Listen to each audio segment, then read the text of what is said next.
Progressive Party does not want me as a leader. Here. The FBI is doing their investigation. Some aspect is coming back. Wealth is not trickling down to the people of Guyana. There will be additional questioning that is required. And that is, of course, I don't get involved with that. Yeah, brother. It is important for Venezuela to understand that Guyana will not be bullied, threatened, or intimidated. Hello, good morning.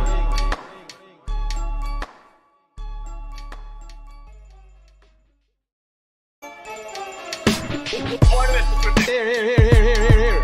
I'm here to check that. Yeah, brother. This man tell me. I am aware that the People's Progressive Party does not want me as a leader. Here. The FBI is doing their investigation.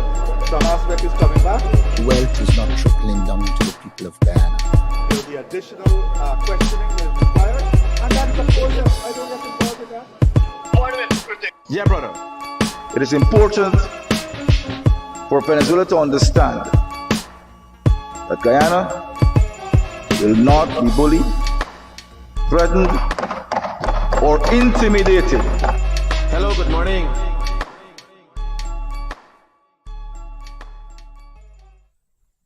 Good morning, guys. A great morning and welcome. You tuned into the realest thing in the world, coming to you from Guyana. Well, you're actually tuned into TBN Studios, the Guyanese Critic page. But this morning, they're broadcasting the realest thing in the world to you. I want to thank you. Wish you a very good morning if you're tuned in this morning. And to the lowlives and the hungry bellies, you're most welcome to be here. If you find what we express to be distasteful, you could basically fudge off. Now, that being said, this morning we'll take a serious mode because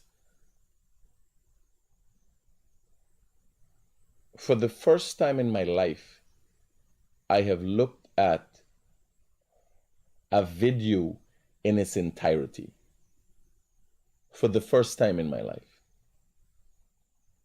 Well, let me restructure that. A video with the opposition.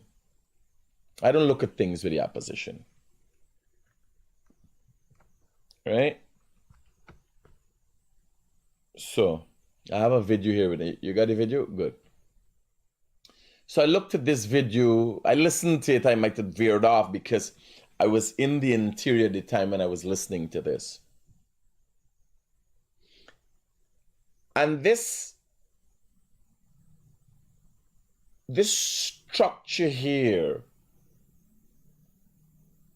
has made me aware even more that any diversion or anything that seems to be inclusive in the opposition camp is a diversion. The opposition is black. And that's how it sees itself. It presents itself to the world. Anybody would have known that if you're going to have a serious discussion, it can't be 6 black people. If you're talking about coalition, and it can't be 6. Somehow, you got to shake it up.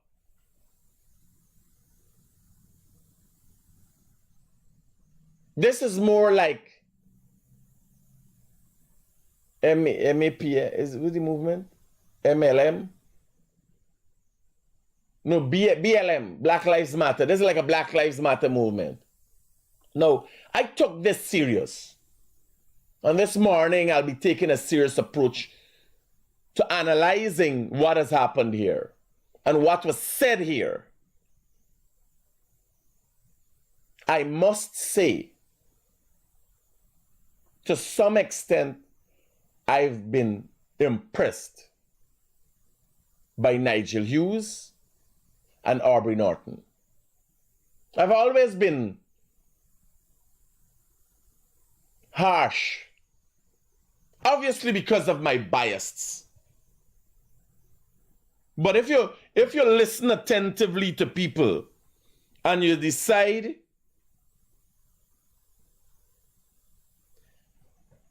to give them a listening ear to maybe absorb a bit, you can't not have a bit of respect for them if they act in a certain manner.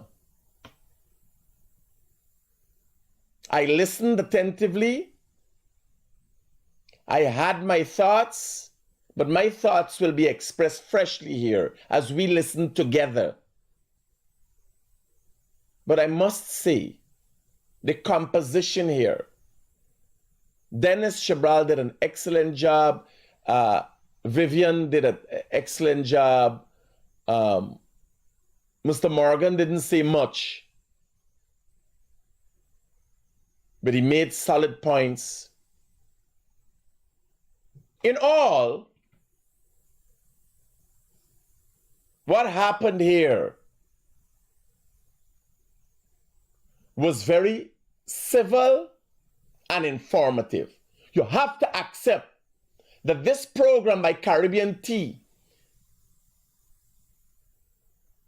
that facilitated a discussion between David Hines, Nigel Hughes, and Aubrey Norton was very informative. It was informative and it was enlightening. And from the beginning, when you open the curtains and you look at it,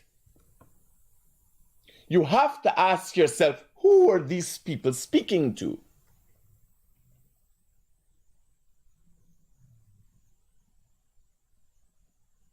That's it. This was a program that was aired on Sunday night, but it was recorded Saturday night. If I had looked at this program, the boys in the studio would tell you, I look at something, I say, no, that's not a representation of Guyana. I want no part and parcel with that. Even before, nobody put thought into how this would look.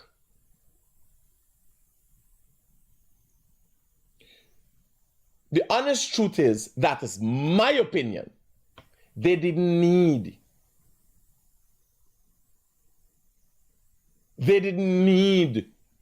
to consider how it would look, because they do not care how it looks. The opposition is a black movement. That's what the opposition is. It's just a black movement. It's become. It has never acted in a different manner.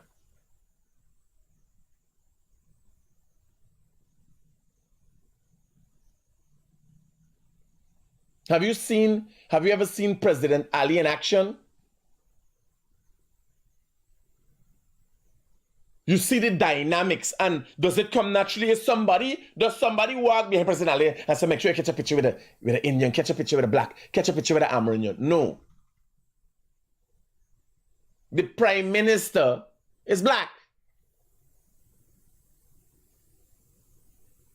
There's Portuguese ministers, Indian ministers, black ministers. It's a fixed representation.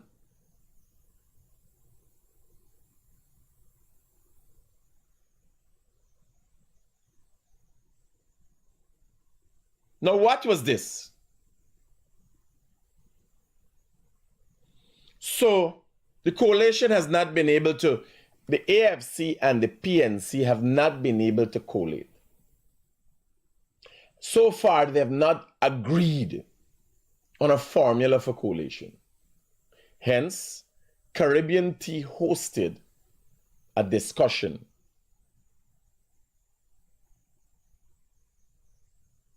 with the hope, and many attempts were made to get the two main political parties in opposition to get them to suggest that, yes, they can work on something and they could come together. When they left that program and that program ended, they were not able to do that. Again, I say, this is the first time I've watched a program in its entirety. Did I get everything? No. We're going to look at it together now. But it was very informative. Informative to the sense that I have concluded and could only show that it's a matter of fact that the opposition is a black movement. It's not an inclusive thing.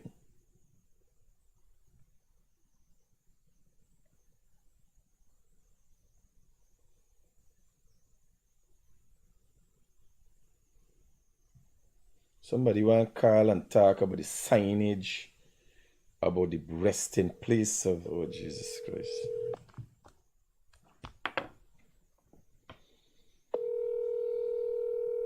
Do we hear, who is it?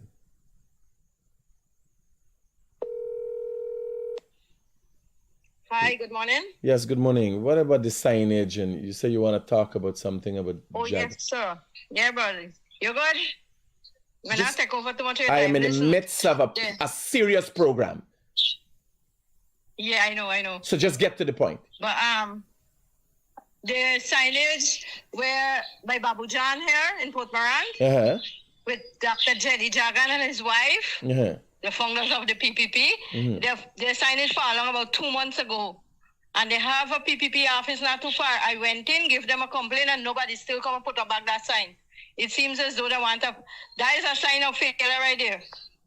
All right, I'll make 2 it. months and it can't get fixed. By you just expressing that here, by you just expressing that here, they will hear, and I'm sure they will respond immediately. Okay, darling. All right. All right. You take care and enjoy the rest of the day. All right, ma'am. Yeah. So it's a Guyanese thing, man. It's a Guyanese thing. I have a little bit of it in me. Like a lackadaisical, because what does it take? We're a nation that is flourishing, and why don't we fix the signage? Do you think it was damaged intentionally? No, it was not damaged intentionally. Somebody knock it down or something, might be an accident.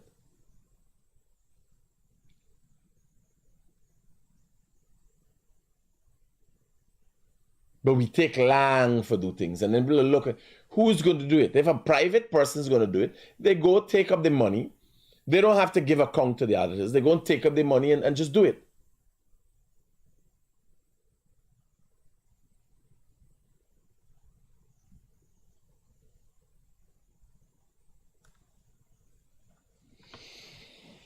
Now back to this thing. Let's get started. I'm giving the context. I'm just trying to give the context because this is a serious discussion, and I would like you guys to take it seriously. Forge a new path. Publicly, Raphael Bull Converse from St. Vincent, Kendall Morgan in Georgetown, Guyana, Dennis Chabral, and I am Vivian Williams in New York.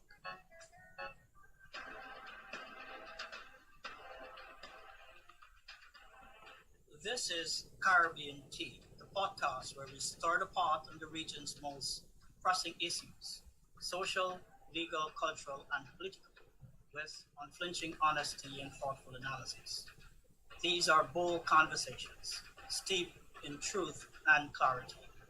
Today we are examining a political story that began with hope and unraveled in mistrust. They were like prodigal sons, leaving behind their political homes to forge a new path. Publicly, Raphael Trotman and Kemraj Ramjatan voiced grave concerns about the direction Guyana's two dominant parties were taking the country. From that discontent and from the idea that Guyana was teetering on the edge of a cliff, the Alliance for Change was born. For many, it was a moment of hope, a chance to disrupt Guyana's bitter political duopoly, and disrupt they did. By 2012, the once mighty People's Progressive Party, PPP, had been brought to its knees. In 2015, a decade ago, its iron grip on power was finally broken. On the other side of power, the People's National Congress Reform, PNCR, had rebranded into a party of alliances. It had humbled itself into a new formation, the Partnership for National Unity, or APNU. The AFC's rise posed a new and real threat, and so the PNC courted it, and one of the prodigal sons, Strutman, returned, this time with the following. In 2015, the union was sealed. The APNU AFC coalition was born. The mission to break the back of the seemingly unshakable PPP. The marriage was hailed as a bold experiment in multi-ethnic power sharing, but it didn't shatter the duopoly, it reshaped it. The PPP was beaten.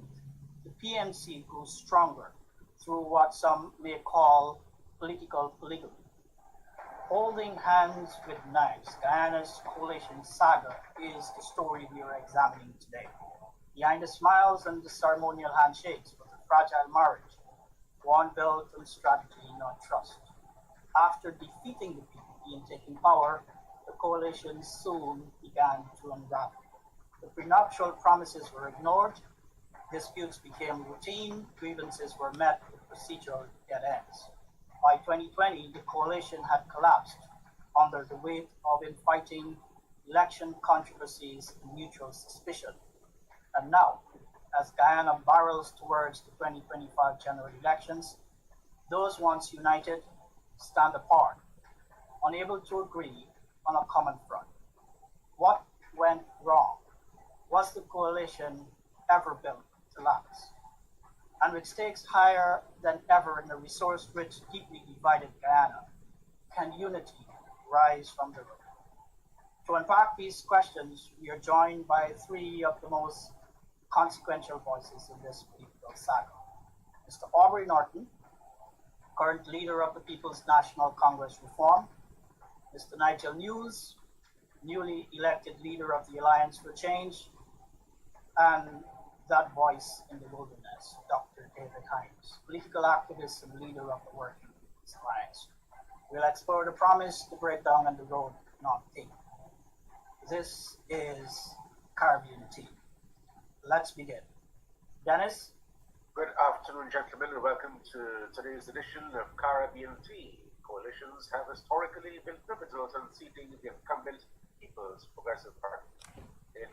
Again, how this was presented by Vivian and Dennis Chabral, a lot of PPP stalwarts would not agree in its entirety, and it's not as Vivian had expressed, the de-seating of and then the PNC gaining strength. I don't see what strength the PNC gained if it was unseated, themselves were unseated in 2023 by a no confidence motion. So how this was presented, in fairness, I see it different, but most of it was the presentation was factual. Now Dennis Chabral. For the PNC and United Forest Coalition wrested power from the PPP, and then after the PPP returned to power in 1992, the APNU AFC coalition was unseated. After more than 2 decades in power, in the context of this reality, is an absolute way of seeing imperative in 2025, or could the parties successfully paddle in their own canoe? Mr. Norton, what's your perspective on this? Given all the experiences that the political environment has gone through, dating back to the formation of AFC and APAU and where we stand today, can the parties actually come together in their own single canoe to contest the elections against the PPP? Well, in the first place, if one looks at it from a certain perspective, you will see that the PNC has moved away from the position that it wants to or is going to win alone. It is for that reason we became involved in a partnership for national unity. And so, as a partnership for national unity, there are a number of forces organized with us. We, however, believe that we would have been better served if we could have had a coalition involving all opposition forces. Unfortunately, that eludes us. And for you, Mr. Hughes, can you do you see? So just to express, just to put a half and half, just to give you an understanding. These things you got to dissect. Aubrey Norton is on a program that is seeking to forge a coalition.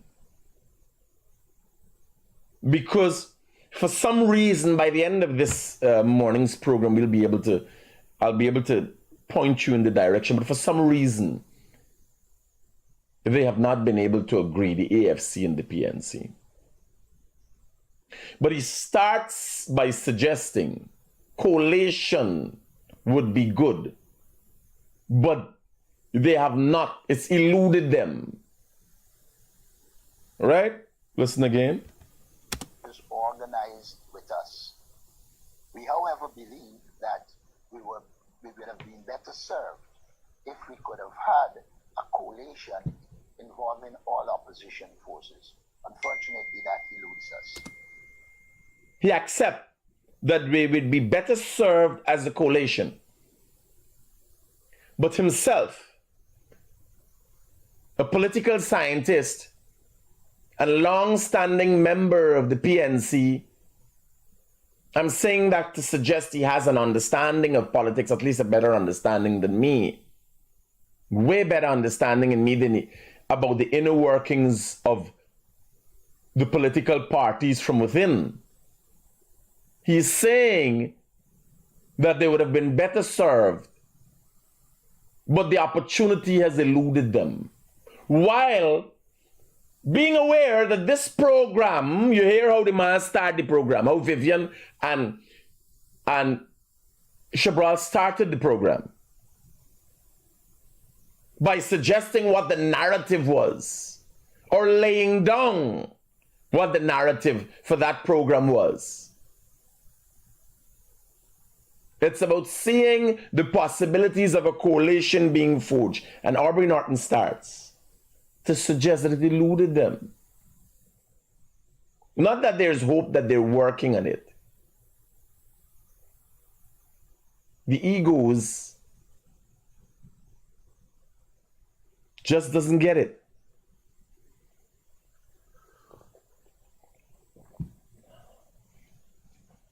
Just start the program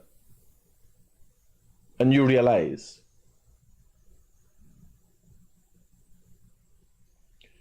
looking smart, talking smart, acting smart, na mean smart. Let's continue. And for you, Mr. Hughes, can you do you see your party at this juncture finding its way into that single canoe to head down to polling day on September 1, 2025? Good afternoon, Dennis. Good afternoon, Kendall. Good afternoon, Vivian, Aubrey, David. Thank you for having me in the program. Dennis, I would say that we have tried, and we've tried, and we've tried.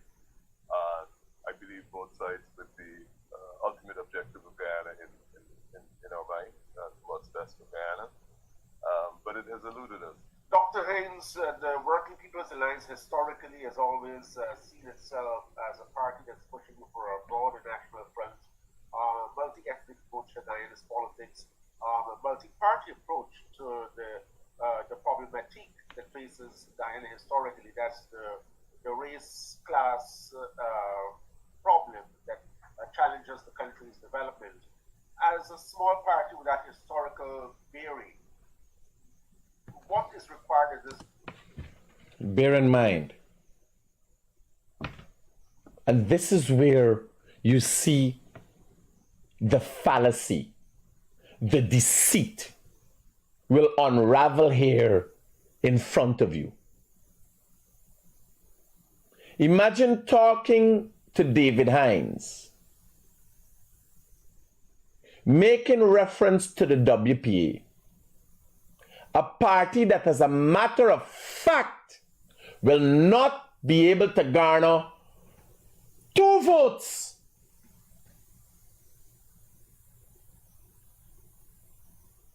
But represented here on a platform like there's some power. The WPA died with Dr. Walter Rodney. The WPA, you will see in this interview, is a parasitic party. It latches on to other party to give itself credence. The WPA should be afforded the opportunity, all political parties. The opposition should go their own ways to show their own strengths now. And 2030, when Irfan Ali put this country on track, in 2030, when Irfan Ali exits office, the opposition could come and say, listen to me, we as the WPA got 2 seats. We as the AFC have so much seats. We as the PNC have so much seats. Let's collate.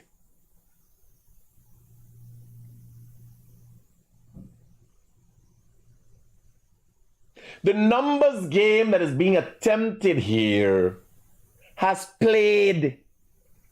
It don't play out. The PNC is not willing to give the AFC what they're looking for, because the AFC had one opportunity to garner the trust of Guyanese by being a different party from the PNC and the PPP. They lost that. The AFC of the past, and I'm not blaming Nigel Hughes for that, but the AFC for the past presented itself as a PNC surrogate.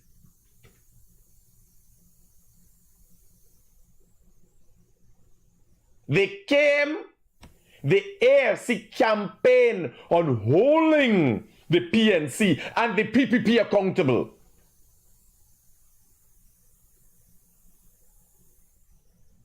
Today, or in the last election, or 2015 and pre-2015, AFC became Batty and Poe. And when they went into government, they acted likewise. Richard, it was the AFC captured the support of people who still had hope for drastic change. The AFC has lost that because the PPP came back a transformed party, willing to take everybody in and listen to every complaint.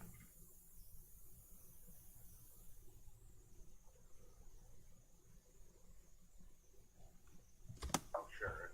So, bring the 2 major contenders as far as this coalition objective is concerned together in the single candle, so they can paddle their way to the polling stations as one for the upcoming polls.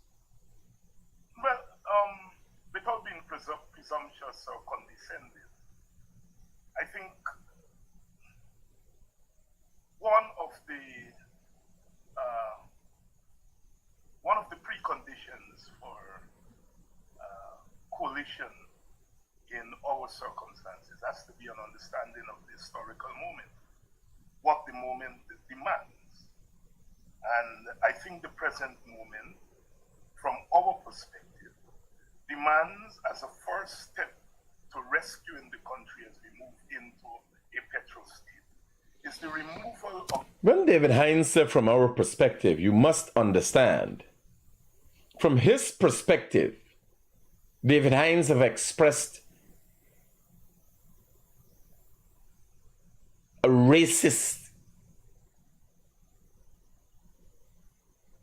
or projected a racist mannerism all the time.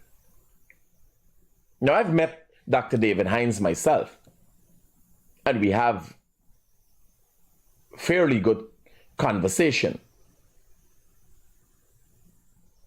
I am nowhere close to being the intellect that Dr. David Hines is, because of the fact that I have not been forged out of academia. He was. I dropped out of school. But that doesn't make us much different, because he, with all the knowledge, is incapable of expressing an opinion that is attractive to most Guyanese. I, on the other hand, intentionally go about pissing people off.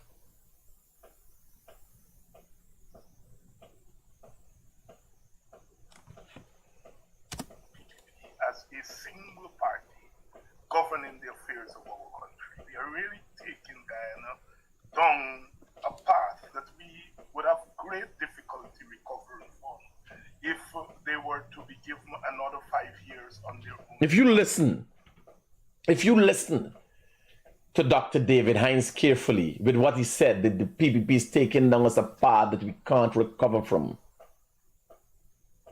you could sense the hunger for power that they did not work for. Persons like Dr. David Hines and Vincent Alexander and people from the PNC in the opposition, you realize they come and they say amazing things to which they're not willing to stand beside. What path can we go down that we can't recover from?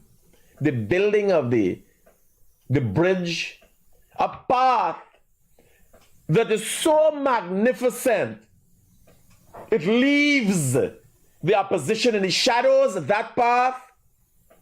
Are you suggesting that Guyana will become so developed and so advanced that the opposition will become dissatisfied with their inability to grab money or take for themselves, so much so that they will have a replay of the dark days when they were freedom fighters murdering Guyanese supported by opposition? Is that what Dr. Hines is referring to? Now again, Dr. Hines did not say that. But one has to ask oneself, what exactly does he mean when he's saying we're going on a path that we can't recover from? Which path? The 4-lane path to Skeldon? The 4-lane path from Sherry Street to Mahaika? The 4-lane path along the Heroes Highway that will now lead all the way to the airport? The new path from the Linden Suzdike Junction all the way through the community to Linden? The new 4-lane highway path from Linden to Mubura? The path across the Demerara River? Which path can't we recover from? Let's listen. And so this historical juncture demands that the opposition forces, in particular the major opposition forces, the AFC and the PNC, we would like to think that we are a senior part of that force, although we are usually not treated in that. But we feel that if there's an understanding of the historical moment and what is needed, then 75% of the work towards coalition would have been finished, and it would then be left to working out the mechanics and so forth. I don't think our leaders have certainly not the grasp of what is needed at this moment, and how David Hines is willing to come and say, and when he said our leaders, he's referring to Nigel Hughes and Aubrey Norton, sitting to his left and right. They don't have the grasp. This is the kind of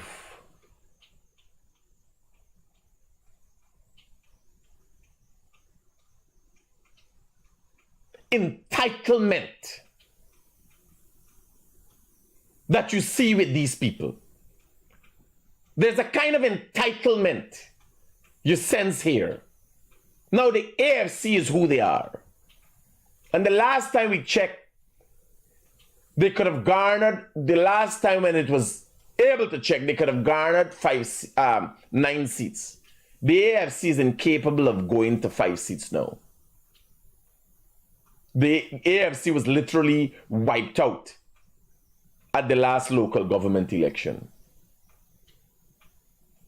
Poorly represented. Not much people voted for them. The PNC has a cross-section of our society, hopeless-minded people who follow them no matter what. They have that vote. What does the WPA have? The WPA, who has about 3 members, what's the structure of the WPA? What's the executive membership of the WPA? What is the membership of the WPA? Can the WPA come and say we have a membership?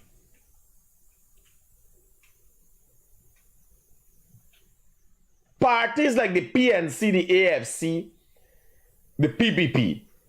The PPP now, funny enough, I've recently learned, the PPP have as much card-bearing members, or nearly close to as much, as the people who vote for them.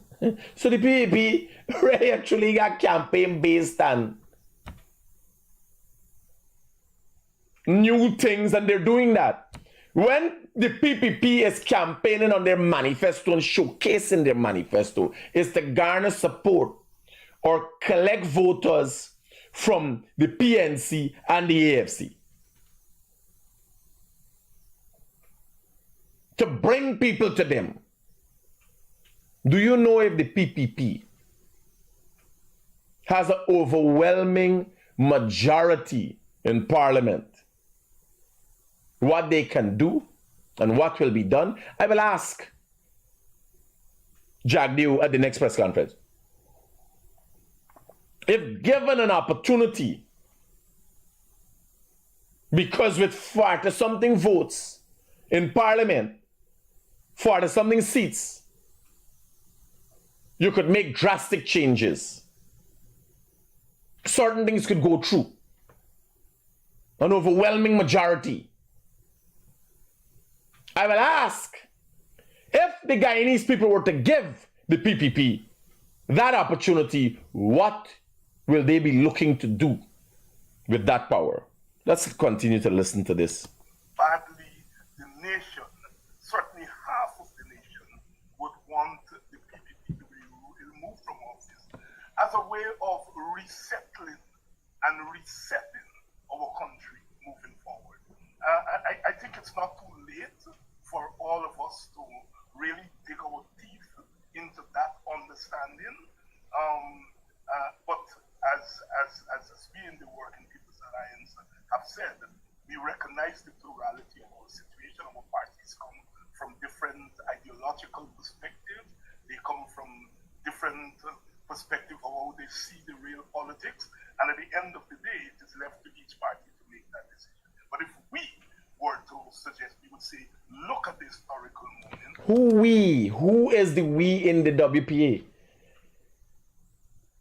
If only now you can see, David Hines is saying, it's now. There's a great importance in grabbing now.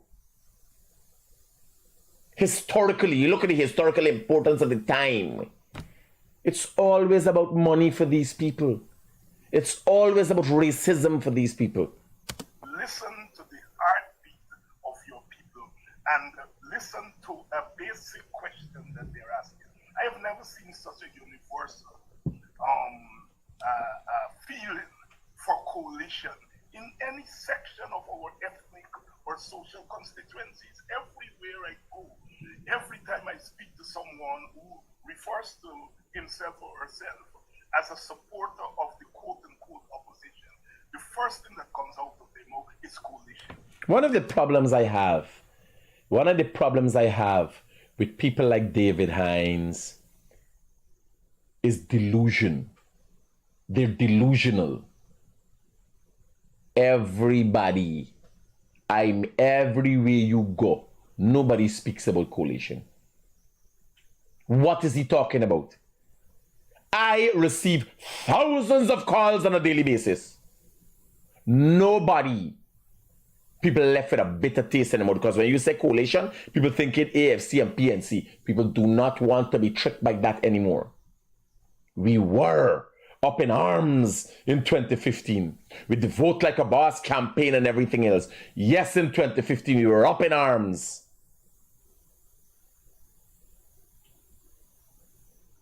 But no longer. People have no trust.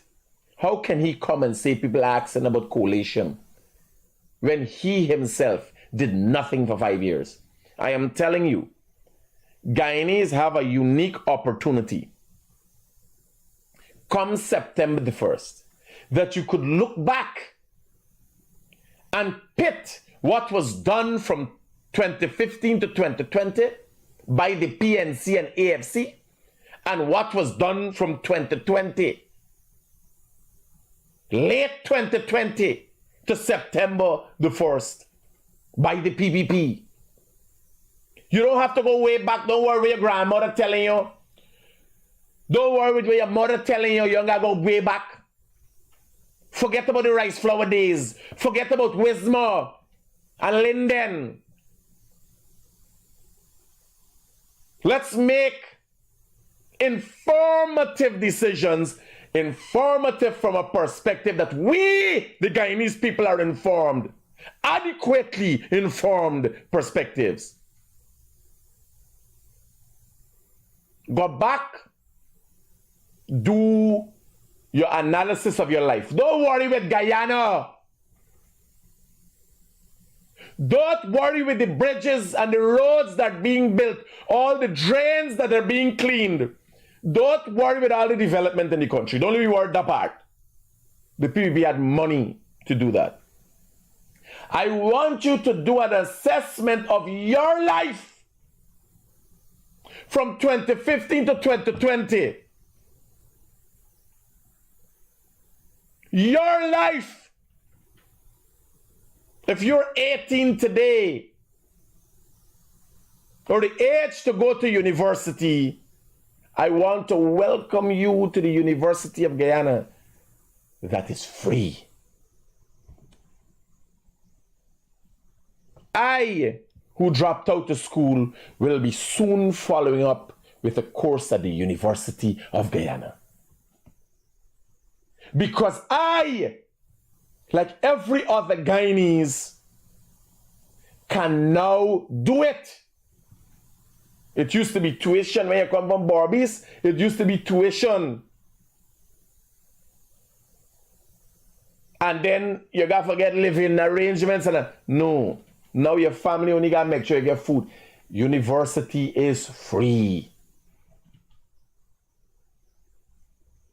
Nursery to tertiary is free education.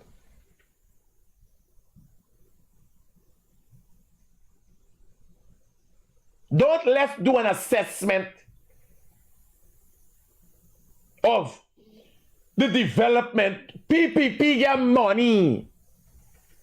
We left all the development off. I want you to do an assessment of your life. What did you do?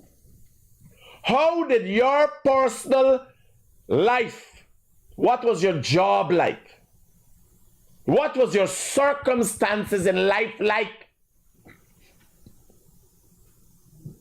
Because I could tell you in 2018,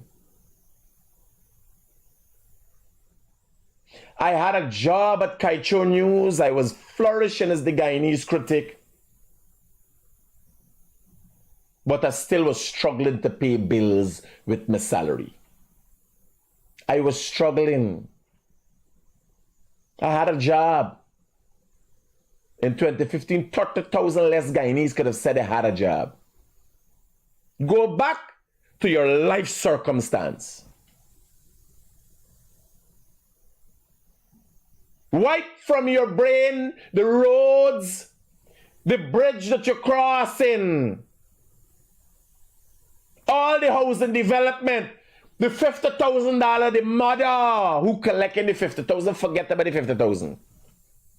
Tell me about the difference in the circumstance in your life. Did you have a job in 2015 to 2020? And how are you now? And be honest with what would have caused that circumstance. Because some of y'all just lazy. With 5 picnic and $250,000 for collect a year, 100,000 cash grant, flood grant, this grant, that grant, 10,000 for check your hole, another 10,000 for check Bobby. Banawa got dialysis, 600,000 for them. Tell me what was your circumstance between 2015 and 2020, and what is your circumstance? What has been your circumstances under the 2015 to 2020 under the PNC, AFC, and 2020, the latter part of 2020 to 2025? Tell me. Let's not worry with all the magnificent things we've seen.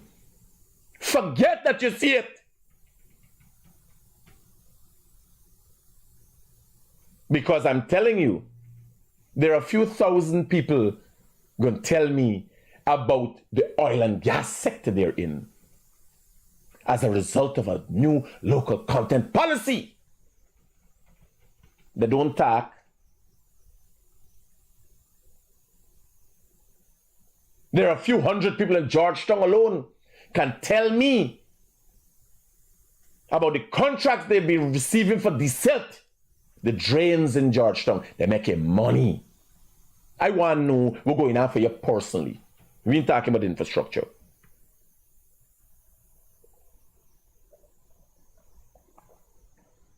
Here?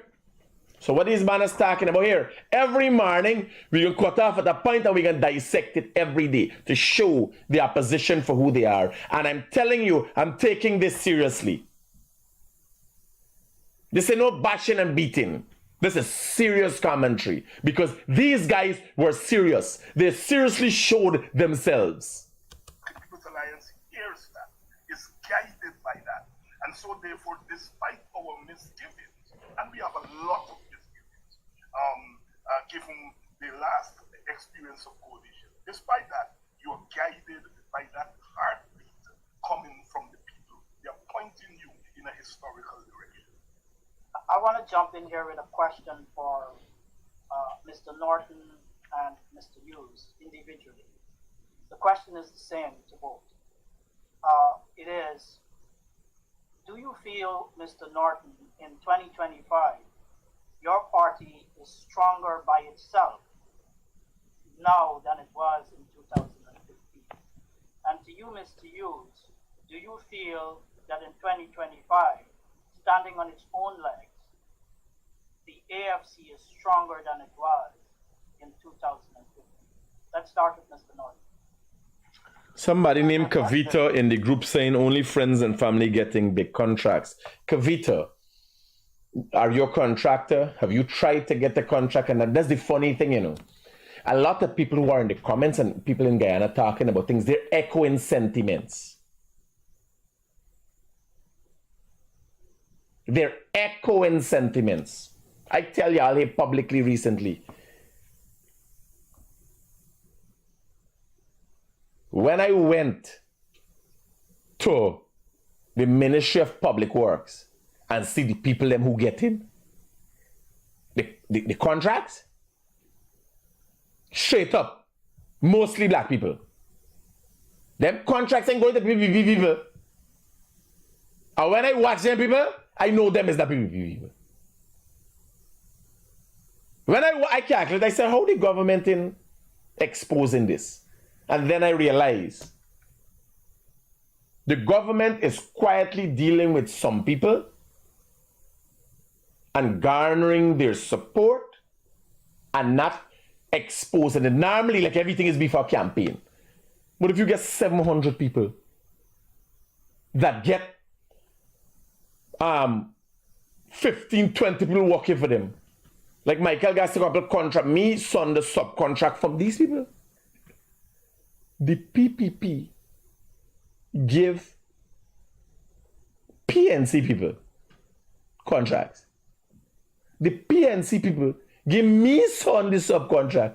Me, son, ain't got direct contract. Now we gonna get one. From the PPP people got, the PNC people got direct contract from the PPP. And me, son, is a subcontractor. You would believe they went fighting as me, son, been fighting with Valda Lawrence in the Recon Center. My son fought for democracy, and he's a subcontractor to PNC people. I can't make up these things. He walking under them. So when you watch and think the thing is fair, nothing in life is fair. It's consequence and effects. People are affected differently. I can go and do a live a day. Me, son, in the drains, cleaning the drains, them alleyways in Jarsham. Me, son, yes. And who you believe is he? He working for PNC people who get contracts from the BEP. And as my son is one of the people who helped the PPP, stood by, one of the fighters for democracy, stood by, make the PPP there. I can't make up this thing.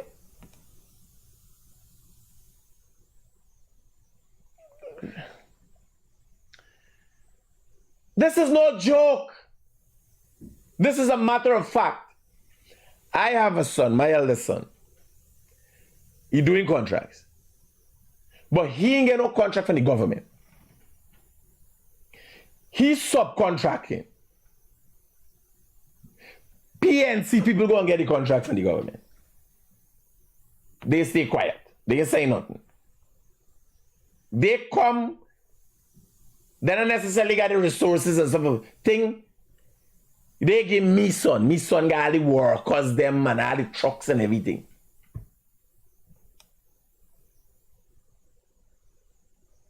Why are you supposed to? I glad when my son told me, when I see I thought, I said, man, the man bid and the man get contracts. Me, you know, the man subcontracting. So I told him, I said, man, you gotta carry your documents. When you get registered company, you get NIS and GRA compliance, and you make a listing of what are the services you offer, and then you drop an envelope to pre-qualify as a contractor with a ministry, with every ministry. I said, partner, you go directly and try to get work. He went after and since has gotten one. But still he's the subcontractor for all them people.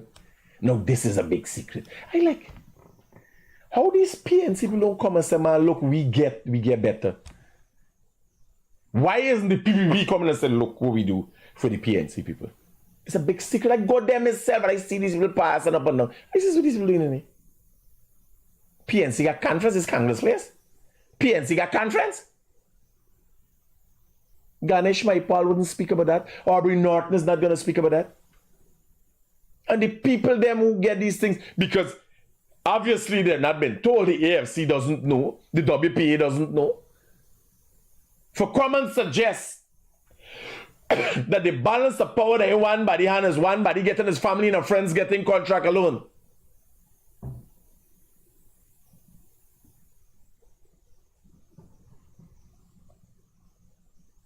It's not true. Listen to this.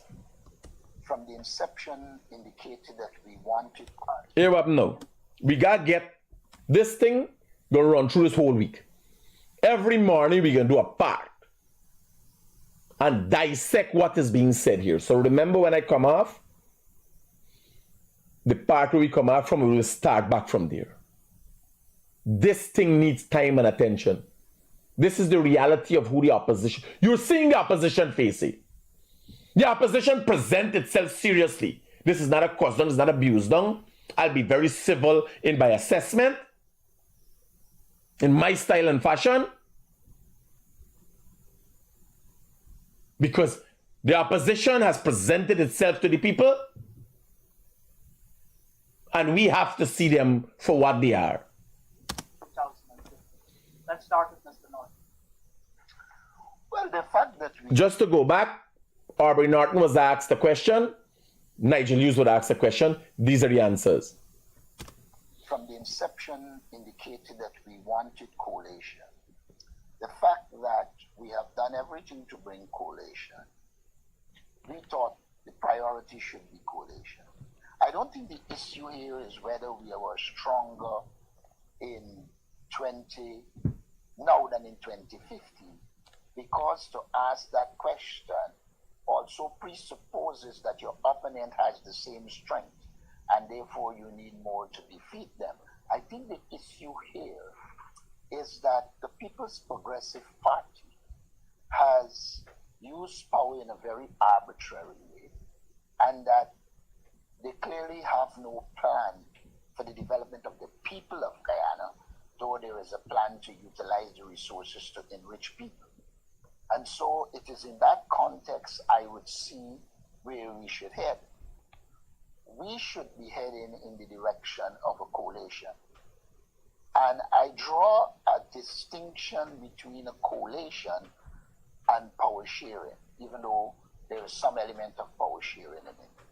One, the elites of the movement have to believe and want coalition. That's a kind of a precondition. The second precondition is that there's an assumption about how much support each section has in the present political milieu and what they bring to the table. And therefore, as you discuss that situation, you have to be cognizant of the fact that we come with different levels of capabilities and in different areas, and those should be factored in into determining the kind of mechanism you put in place to ensure that there is a coalition. Go ahead, Mr. Hughes. Let's hear from you on that question. You could use as much time as Mr. Norton used, though I was expecting a short answer. No, I don't need the time. You asked a very simple question. No, the alliance of change is not at the same strength it was in 2015. Mr. Hughes directly accepted that the AFC is not the same strength it was. And I am saying again, the opposition coalition has an opportunity to assert, assess, and regain their strengths and come back in 2030. Jagdeo did that. Jagdeo relentlessly worked at building back the strength of the PPP that they had lost in 2015 for the 2020 election by coming with a press conference every Thursday and addressing issues and concerns, by working on the ground. The opposition, when they were in government, could not have been seen. 5 years on, have never been seen, and now they're out in their numbers. Politics can't be about campaigning alone. I am saying, give the opposition the opportunity. The WPA, go out there and find seats. PNC, let's see what are your strengths. Nigel Hughes, AFC, let's see what are your strengths. The AFC has a new face. Let us see. Let us see what Nigel Hughes has brought to the AFC. With a new face, new dynamics. Some of the persons that were causing bad blood in the AFC has been gotten rid of. Would it be advantageous, or will it be advantageous for those persons that they've gone over to PNC? Let us look at that. And tomorrow we will continue this discussion. In closing, we will go through and dissect this discussion that was on Caribbean Tea, because nobody much watched it. Only 40 people were looking at the time. I was one of them who looked at it in its entirety. But what has to be noted is this was a serious conversation, and it seriously expressed opposition's opinions. I will be analyzing that over the course of this week, and we will continue these discussions. Peace out, keep it real.